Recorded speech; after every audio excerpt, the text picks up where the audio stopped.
Michael, first of all, can we just clarify whether James Webster resigned or was he sacked? James asked to meet me on, or he sent me a text message on Sunday night asking to meet me on Monday. We sat down, we discussed a few things, and we came to a mutual agreement for James to relinquish his position. So no, he wasn't sacked. I think we discussed it in a way that adults do, and came to an agreement that was beneficial for all parties. You've said in the statement it's with a heavy heart that you've released him. How tough a decision has it been for you to make? Very tough. I've been over the last 48 hours in quite a sad place, really. I genuinely like James as a person, and I believe he's a good guy who hasn't been helped by the actions of others.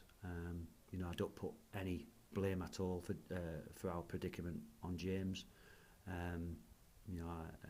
It's not so much that I see him as a friend.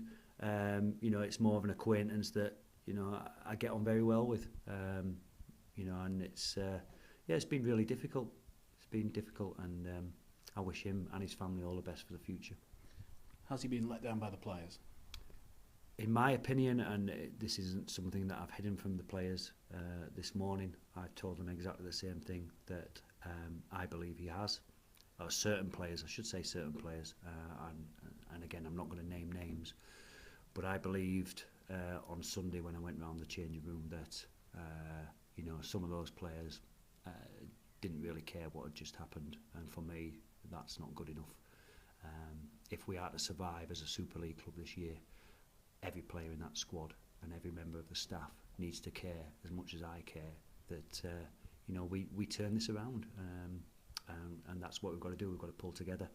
Unfortunately, in these circumstances, you end up with one man losing his job, primarily because it's easier to change one man than it is to change 25.